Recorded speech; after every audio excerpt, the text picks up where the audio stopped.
صفحہ نمبر 52 اور ہمارا سبجیکٹ مین چل رہا ہے تفسیر قرآن کے ماخذ، قرآن کریم، حدیث، صحابہ کے اقوال، تابعین کے اقوال، لغت عرب، تدبر اور استنباط۔ یہ ابھی جو بیان کرنے جا رہے ہیں ہم وہ ہے اسرائیلیات کا حکم، صفحہ نمبر 52۔ مفتی اعظم پاکستان حضرت مولانا مفتی محمد شفیع صاحب معارف القرآن کے رائٹر ہیں، انہوں نے قرآن کی تفسیر لکھی ہے، اسی کو ہم لفظ بلفظ لمحہ بلمحہ آپ تک پیش کرنا چاہ رہے ہیں۔ بسم اللہ الرحمن الرحیم، الحمد للہ وکفی، سلام علی عبادہ الذین اصطفی۔ اسرائیلیات کا حکم۔ اسرائیلیات ان روایتوں کو کہتے ہیں جو اہل کتاب یعنی یہودیوں اور عیسائیوں سے ہم تک پہنچی ہیں۔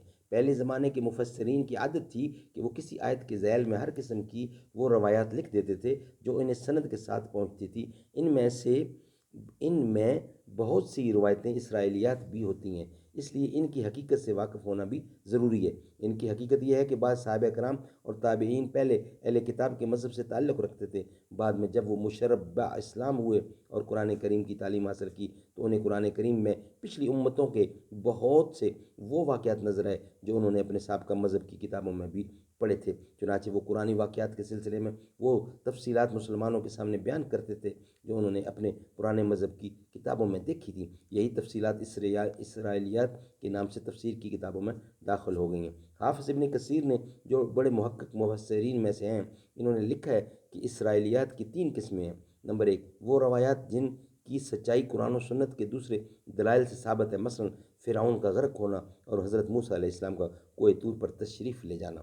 نمبر 2، وہ روایات جن کا جھوٹ ہونا قرآن و سنت کے دوسرے دلائل سے ثابت ہے، مثلا اسرائیلی روایات میں یہ مذکور ہے کہ حضرت سلیمان علیہ السلام اپنی آخری عمر میں معاذ اللہ مرتد ہو گئے تھے، اس کی تردید قرآن کریم سے ثابت ہے۔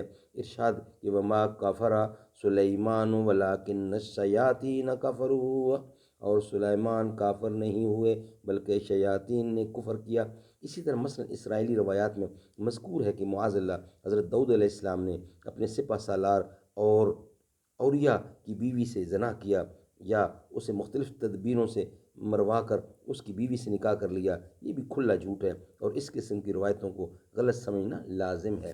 وہ روایات، نمبر 3، وہ روایات جن کے بارے میں قرآن و سنت اور دوسرے شرعی دلائل خاموش ہیں، جیسے کہ تورات کے احکام وغیرہ۔ ایسی روایات کے بارے میں حضور اکرم کی تعلیم یہ ہے کہ ان کے بارے میں سکوت اختیار کیا جائے، نہ کہ اس کی تصدیق کی جائے اور نہ تکذیب۔ البتہ اس مسئلہ میں علماء کا اختلاف ہے کہ آیا ایسی روایات کو نقل کرنا جائز بھی ہے یا نہیں۔ حافظ ابن کثیر نے قول فصیل یہ بیان کیا ہے کہ انہیں نقل کرنا جائز تو ہے لیکن اس سے کوئی فائدہ نہیں، کیونکہ شرعی اعتبار سے وہ حجت نہیں۔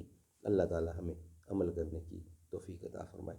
اس کا جو بقیہ حصہ ہے وہ نیکسٹ ویلاگ نمبر 4 میں بیان کیا جائے گا۔ تفسیر قرآن کے بارے میں ایک شدید غلط فہمی، یہ ہمارا نیکسٹ سبجیکٹ اور نیکسٹ ویلاگ ہوگا۔ اللہ تعالی ہمیں سمجھنے کی توفیق عطا فرمائے۔